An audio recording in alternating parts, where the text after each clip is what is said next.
Hello Aquarius, ito na yung reading mo for the week of November 16 to 22. Tignan natin yung mga messages, mga dapat mong malaman dito sa reading na to. But just in case na mapanood mo to, hindi dun sa petsang binanggit ko, kamagalala kasi timeless reading din naman ito kagaya ng lahat ng readings ko rito. Kumbaga, kung kailan makarating sa'yo to, yun yung perfect time na ma-receive mo yung mga messages na nandito. General energies ang huhugutin natin dito. Bahala ka na kung saan ka makaka-resonate sa love life man yan, career, etc. Kunin nyo lang ano yung mga nagtutugma sa inyo. Then leave the rest.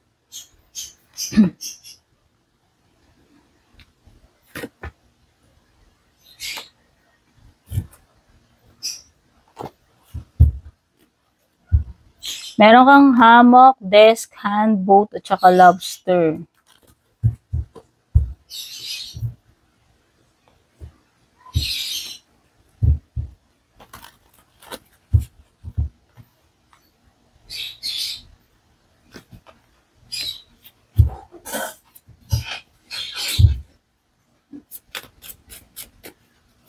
By the way, kung bago ka, don't forget to subscribe, like, follow sa mga matagal na. Thank you so much sa patuloy na suporta.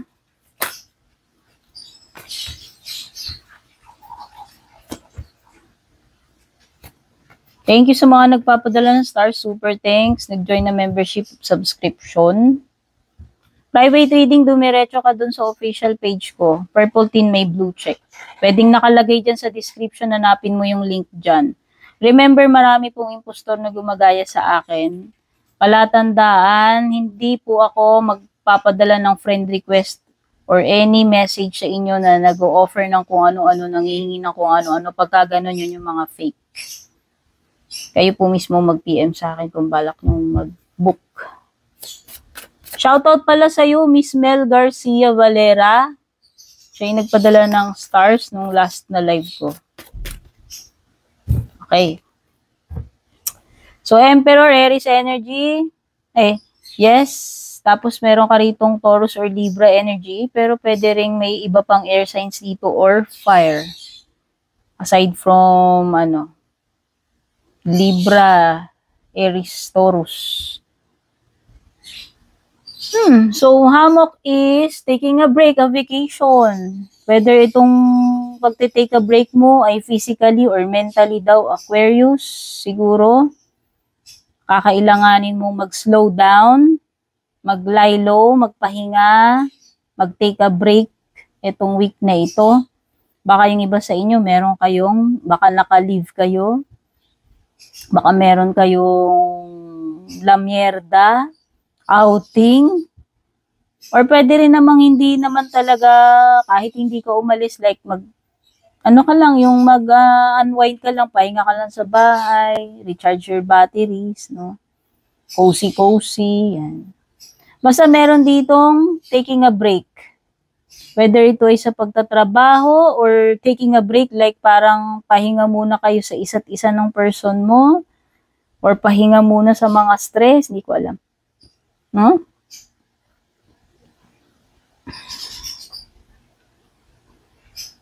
Oops, meron something dito na sinasabi about sa office, sa trabaho. Na kailangan ng special attention mo. O maaaring yung iba dito, naka-leave nga kayo, nakabakasyon, pero baka kontakin kayo kasi pwedeng merong concern. Kailangan mong ayusin, asikasuhin related sa work, sa office.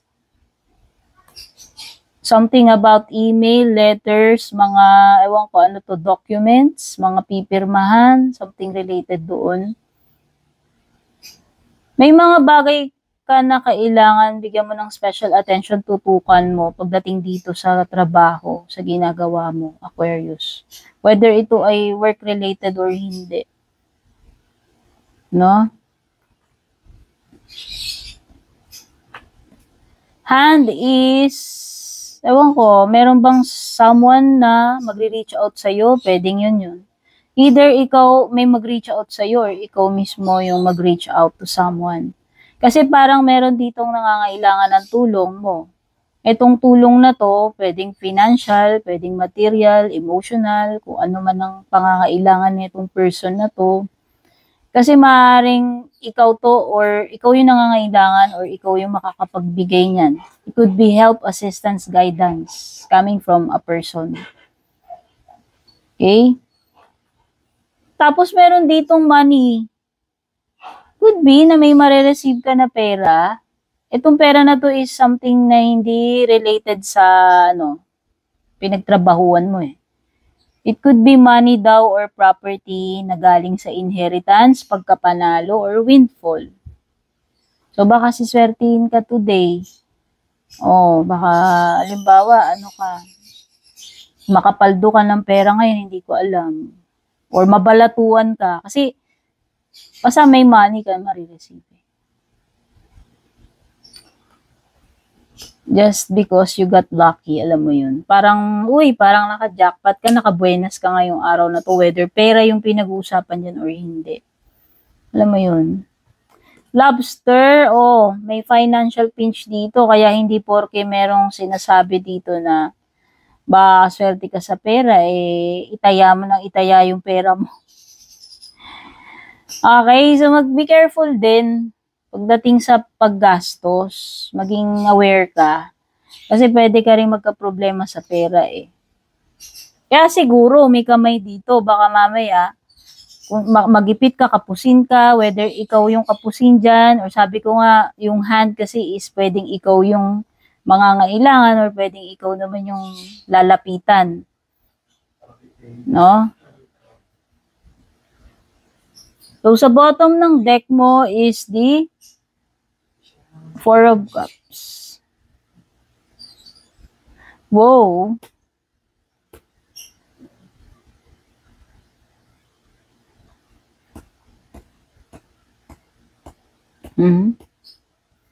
Pero ang nasa-sense ko is an energy na walang pakialam dito.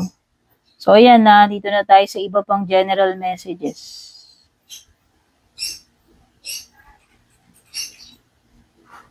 By the way, don't forget to subscribe, like, follow. Pa-share na rin to, pa-leave ng comment, heart, like, no?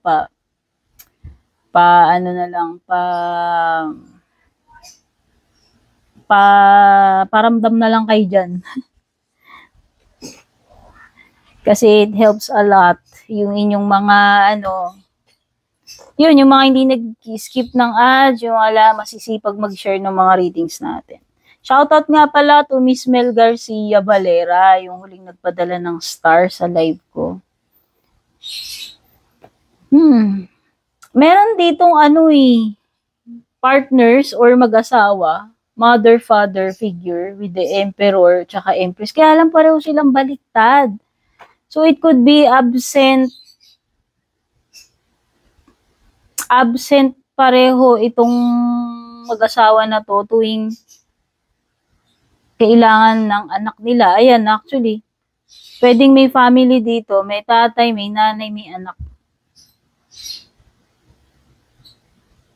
Hindi ko alam kung ito ay energy ba ng mag-asawa na hiwalay na, tapos parang nagko-co-parenting na lang para na lang sa anak yung kumbaga, yung arrangement is para na lang sa anak.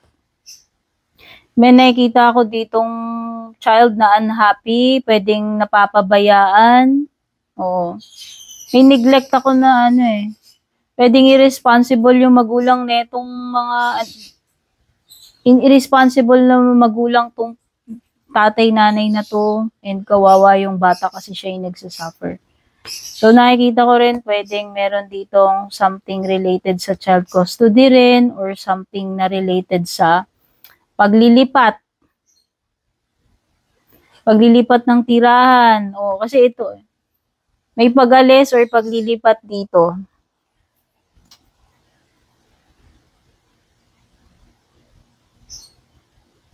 Pero meron din ako nasa-sense na energy dito sa Eight of Swords na parang hindi makaalis dito sa situation na to, pagiging stuck, walang magawa. Kung sinabi nating walang magawa, pwedeng yung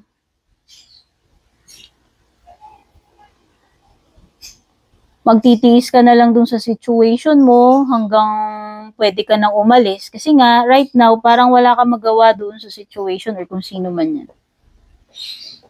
Okay?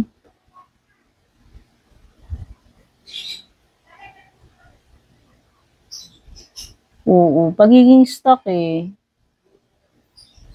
Siguro, hihintay na lang ng opportunity kung kailan makakaalis sa ganitong klaseng connection or situation, kung connection man yan or sitwasyon, in general mo man yan or in love life. But ang nakikita ko rito, eventually, hindi ka naman forever siguro may stuck dito kung ikaw yan. Eventually, makakapag-move out ka rin. Pero sa ngayon, feeling ko lang, maaaring hindi ka pa maka-move out or kung sino man itong tinutukoy ni Eight of Swords dito. Right now, wala ka pang magagawa doon sa situation. No? But, yung Six of Swords na to is an indication na alam mo yun, magbabago rin naman yung mga bagay-bagay or mag-i-improve din naman yan. Pero sa ngayon, hindi mo pa magagawa yung mga gustong gawin. Okay, hindi pa makakaalis sa ngayon. So yan, pwedeng indicative of traveling yan. Kaya kung halimbawa, gusto mong mag-abroad, mag-travel, umalis, lumipat, no? Nakikita ko naman may indication na makakaalis, makakalipat, pero hindi pa siguro sa ngayon. Kasi parang tied up, stuck ka pa dito sa Eight of Swords kung ikaw yan. No? And merong some kind of good news sa paparating sa'yo with the Page of Wands. No? Something na makakapagpa-excite sa'yo, kung ano man ito, kung saan man ito related. I think meron din also communication since Page of Wands is also related sa messages, di ba? Sabi ko nga parang may message, emails dito, mga kasulatan, pwedeng ganun. Basta meron ditong pagko-communicate messages.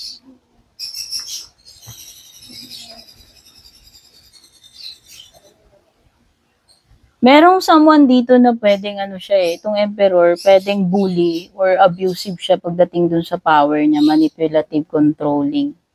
Nakaka-sense din ako ng energy dito na parang ito yung tao na irresponsable, hindi mo siya maaasahan, or pwedeng umiiwas siya sa responsibilities niya. Hindi, alam mo yun, kung ito yung kumbaga sa trabaho, hindi niya kayang gampanan yung role niya, yung trabaho niya. Role or trabaho, kung sa trabaho man ito or sa pamilya o kung saan. Okay? Tapos ito na mga Empress, this is a situation wherein parang hindi magiging fruitful para sa iyo. Pwedeng walang growth dito. Or it could be a situation wherein parang wala kang mapapala, like parang something na hindi magbubunga ng maganda. No? Or it could be a person na uncaring. Kung environment hindi ito yung magandang environment para magstay ka diyan, mag-grow ka. Okay, so yun yung mga energies na na-pick up ko dito sa iyong reading, Aquarius. Gawin mo lamang guide to, sana makatulong sa iyo. Godspeed. Take care, babush.